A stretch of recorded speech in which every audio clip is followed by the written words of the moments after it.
नमस्कार दोस्तों, मैं धनंजय सर आप लोग का फिर से मेरे इस यूट्यूब चैनल में सभी का स्वागत करता हूं। तो जैसे कि जानते हो दोस्तों, आज 27 अगस्त के दिन आप लोग का महिला पर्यवेक्षक का एग्ज़ाम चल रहा था। तो अब एग्ज़ाम आप लोग का पूरा ख़त्म हो गया है और सामने क्वेश्चन आ गया है। तो मैं सामने क्वेश्चन आप लोग का जो पार्ट 3 था सामान्य हिंदी, उसके बारे में मैं आप लोग को सभी को सॉल्वेशन करके बता रहा हूँ, सभी का हल बता रहा हूँ। जिसमें का पार्ट 3 का आप लोग का 61वें नंबर का क्वेश्चन था। 61वें नंबर का क्वेश्चन था आप लोग का, पहला क्वेश्चन है आप लोग का 61 को अनुनासिक चिन्ह का प्रयोग है।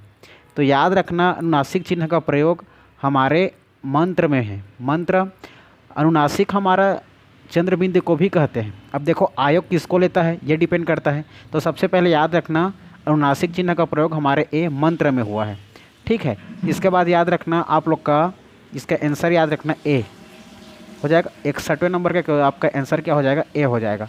इसके बाद अगला क्वेश्चन देखते हैं हम लोग 62वें नंबर का। तो 62वें नंबर का आप लोग का क्वेश्चन है, क्या दिया है? जिन शब्दों के खंड सार्थक न उन्हें क्या कहते हैं? तो याद रखना का 62वें नंबर का क्वेश्चन है, जिन शब्दों के खंड सार्थक न उन्हें क्या कहते हैं? उन्हें याद रखना जो दोस्तों, जिन शब्दों के खंड अर्थात सार्थक न हो, अर्थात जो अर्थ नहीं देता है, उसे हम लोग रूढ़ शब्द कहते हैं। क्या शब्द कहते हैं? रूढ़ शब्द। तो याद रखना रूढ़ अर्थात सी इसका आंसर हो जाएगा। 62 का आंसर हो जाएगा सी। इसके बाद आप लोग का अगला क्वेश्चन है 63वें नंबर का। 63वें नंबर का क्वेश्चन यहाँ पर दिया है, आँखों के सामने के लिए एक शब्द प्रयुक्त कर सकते हैं, ठीक है। तो आँखों के सामने, तो याद रखना आप लोग, आँखों के सामने दोस्तों, आँखों के सामने के लिए जो एक शब्द प्रयुक्त करते हो प्रत्यक्ष रूप से होता है। क्या होता है? प्रत्यक्ष रूप से, याद रखना है। तो क्या हो जाएगा? प्रत्यक्ष अर्थात सी हो जाएगा। क्लियर है? प्रत्यक्ष रूप से सी। उसके बाद याद रखना है आप लोग को, अगला क्वेश्चन है आप लोग का, अगला क्वेश्चन है 64वें नंबर का। आप लोग का 64वें नंबर का क्वेश्चन है, परिमाण बोधक विशेषण है। तो परिमाण मतलब जिसको हम गिनती कर सकते हैं, ठीक है दोस्तों। परिमाण बोधक विशेषण तात्पर्य जिसको हम गिनती कर सकते हैं। तो याद रखना आप लोग का 64 का आंसर हो जाएगा सी, 10 हाथ जगह। 10 हाथ जगह मतलब 10 हम गिनती भी कर रहे हैं, परिमाण भी है, हाथ जगह जगह अलग अलग परिमाण क्या कर रहे हैं? गिनती कर रहे हैं, परिमाण। तो याद रखना 10 हाथ जगह आप लोग का क्या हो जाएगा? उत्तर हो जाएगा, ठीक है। इस प्रकार 64 का उत्तर हो जाएगा सी। उसके बाद अगला क्वेश्चन है आप लोग का 65वें नंबर का। 65वें नंबर का क्वेश्चन है, वह शब्दांश जो किसी शब्द के पहले आकर उसका विशेष अर्थ प्रकट करता है, उससे क्या कहते हैं? तो आप सभी जानते हो दोस्तों, विशेष उसके सामने में आकर एक विशेष अर्थ प्रकट करता है, उसे हम लोग उपसर्ग कहते हैं, अर्थात बी याद रहेगा, ठीक है। इसका आंसर हो जाएगा 65 का बी। उसके बाद याद रखना अगला क्वेश्चन है आप लोग का 66वें नंबर का, तद्भव अर्थात स्त्रीलिंग शब्द है। तद्भव अर्थात हिंदी, तो हिंदी स्त्रीलिंग शब्द है। रोटी, तो यहाँ पर सीधा आंसर लगा सकते हो आप लोग। 66वें नंबर का आपका एग्जाम हो जाएगा आंसर यहाँ आप लोग का ए। रोटी एक हमारी स्त्रीलिंग शब्द है।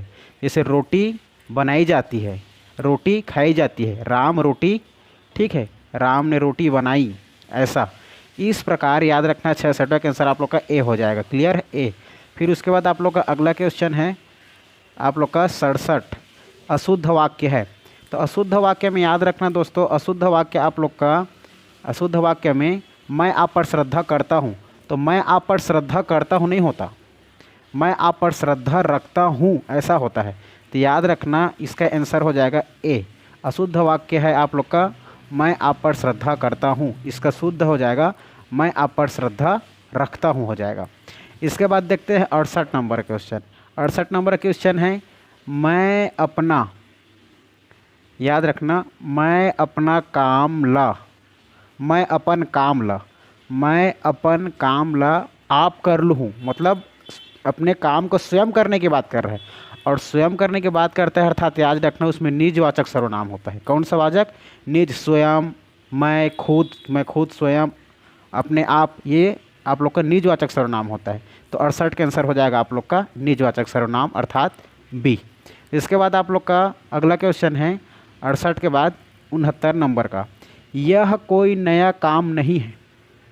यह कोई नया काम में नहीं है, वाक्य में सर्वनाम बताइए। तो यह आ गया मतलब सीधा समझ जाना, यह आ गया मतलब सीधा ये निश्चयवाचक सर्वनाम है।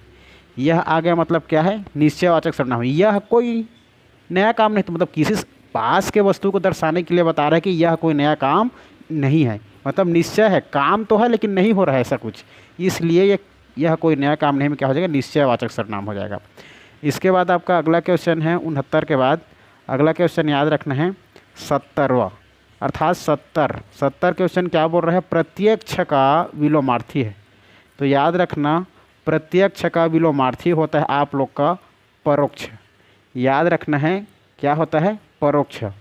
तो परोक्ष हो जाएगा दोस्तों, ठीक है। मतलब प्रत्यक्ष का विलोमार्थी, विलोमार्थी कहने का मतलब उल्टा, तो प्रत्यक्ष का विलोम हो जाएगा उल्टा। प्रत्यक्ष मतलब सामने और उसका उल्टा क्या हो जाएगा, पीछे, मतलब परोक्ष। तो परोक्ष क्या हो जाएगा, उसका आंसर हो जाएगा 70 का ए। उसके बाद याद रखना है आप लोग को अगला क्वेश्चन 71, समूहवाचक संज्ञा है। तो समूहवाचक संज्ञा बताइए। तो समूहवाचक संज्ञा तात्पर्य है समूह से होता है। जैसे कि समूहवाचक संज्ञा हम जानते हैं, जैसे कि हो जाएगा आपको गिरोह, आंसर डी हमारा गिरोह है। डाकुओं का जो एक समूह होता है उसको गिरोह के नाम से जानते हैं। तो आंसर याद रखना क्या हो जाएगा, डी, 71 का हो जाएगा डी। इसके बाद देखते हैं आप लोग का 72 नंबर का, वह आए तो मैं जाऊं, वह आए तो मैं जाऊं। 72 नंबर का क्वेश्चन क्या बोल रहा है, वह आए तो मैं जाऊं में भविष्य काल का कौन सा भेद है। तो हम जानते हैं भविष्य काल का यहाँ पर हेतु या हेतुमद है, ठीक है। वह हमारे भविष्यता को, संभावना को दर्शाता है।